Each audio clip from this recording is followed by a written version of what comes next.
நற்பவி யோகி ராம் சுரத்குமார். அன்பு நேயர்கள் அனைவருக்கும் வணக்கம். கடன் அப்படிங்கிற இந்த 3 எழுத்துல இருந்து எல்லாருமே வெளியில வரணும் அப்படின்னு சொல்லிதான் ஆசைப்படுறீங்க. ஆனா இந்த கோவிட்டுக்கு அப்புறம் எல்லா இடங்களிலும் இந்த பிரச்சனையை அதிகமா பார்க்க முடியுது.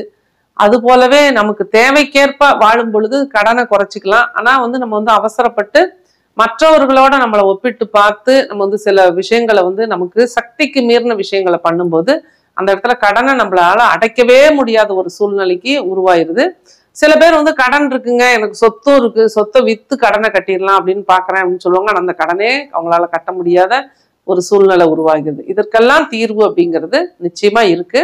இந்த இடத்துல பைரவர் வழிபாடு ரொம்ப ரொம்ப சிறப்பு தரும். காசி கால பைரவர் அப்படின்னு சொல்லுவாங்க. காசியில வாய்ப்பு இருக்கிறவங்க காசிக்கு போய் கால பைரவர் வழிபாடு பண்ணலாம். அப்படி இல்லைங்கிறவங்க தருமபுரி மாவட்டம் அதியமான் கோட்டையில உள்ள அங்கவும் பைரவர் தனியா தான் இருக்காரு. காசி தென்காசி காசி கால பைரவர் அப்படின்னு சொல்றாங்க. அற்புதமான வைப்ரேஷன் உள்ள ஒரு கோவில் இது. இந்த கோவிலுக்கும் போயிட்டு வாங்க. இதெல்லாம் கூட முடியலையா, நாய்க்கு டெய்லி பிஸ்கட் போடுங்க. இது பெரிய ஒரு மாற்றத்தை கொடுக்கும்.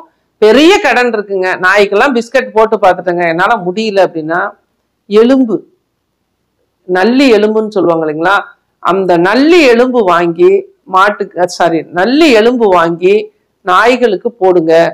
அது கொஞ்சம் லேசா வேக வச்சு போட்டுருங்க. ஏன்னா பச்சையா போட்டீங்கன்னா அப்புறம் அது கடிக்க ஆரம்பிச்சிடும் எல்லாரையும். அதனால லேசா ஒரு வேக வச்சு நல்லி எலும்புல சாப்பாடு போட்டு நீங்க போடலாம். இந்த நல்லி எலும்பு போட ஆரம்பிச்சிங்க அப்படின்னா உங்க கடன் அப்படி குறையறத நீங்க கண்கூடா பார்க்க முடியும். இது அற்புதமான பரிகாரம். நாய்களுக்கு நல்லி எலும்பு போடுறது கடனை பெருமளவுல குறைக்குது. இதெல்லாம் ரிசல்ட் எடுத்தாச்சு. இது ஒரு நல்ல ஒரு மேஜிக்கலான ஒரு விஷயமா இருக்கு. அதனால பைரவர் வழிபாடும் பண்ணுங்க. குறிப்பா ஞாயிற்றுக்கிழமை 4 to 6 பைரவர் வழிபாடு. அதியமான் கோட்டைக்கே போக முடியல, உங்க வீட்டுக்கு பக்கத்துல சிவன் கோவில்ல இருக்கும் பைரவர் இருப்பாரு. அந்த பைரவருக்கு விளக்கு போடுங்க.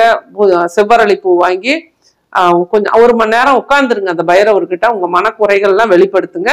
அது போலவே நாய்களுக்கு நீங்க சைவமா இருந்தா கூட இந்த விஷயத்த நீங்க பண்ணிதான் ஆகணும். பண்ணினீங்கன்னா உங்களோட கடன் காணாமல் போகும். நன்றி, வாழ்த்துக்கள், நற்பவி.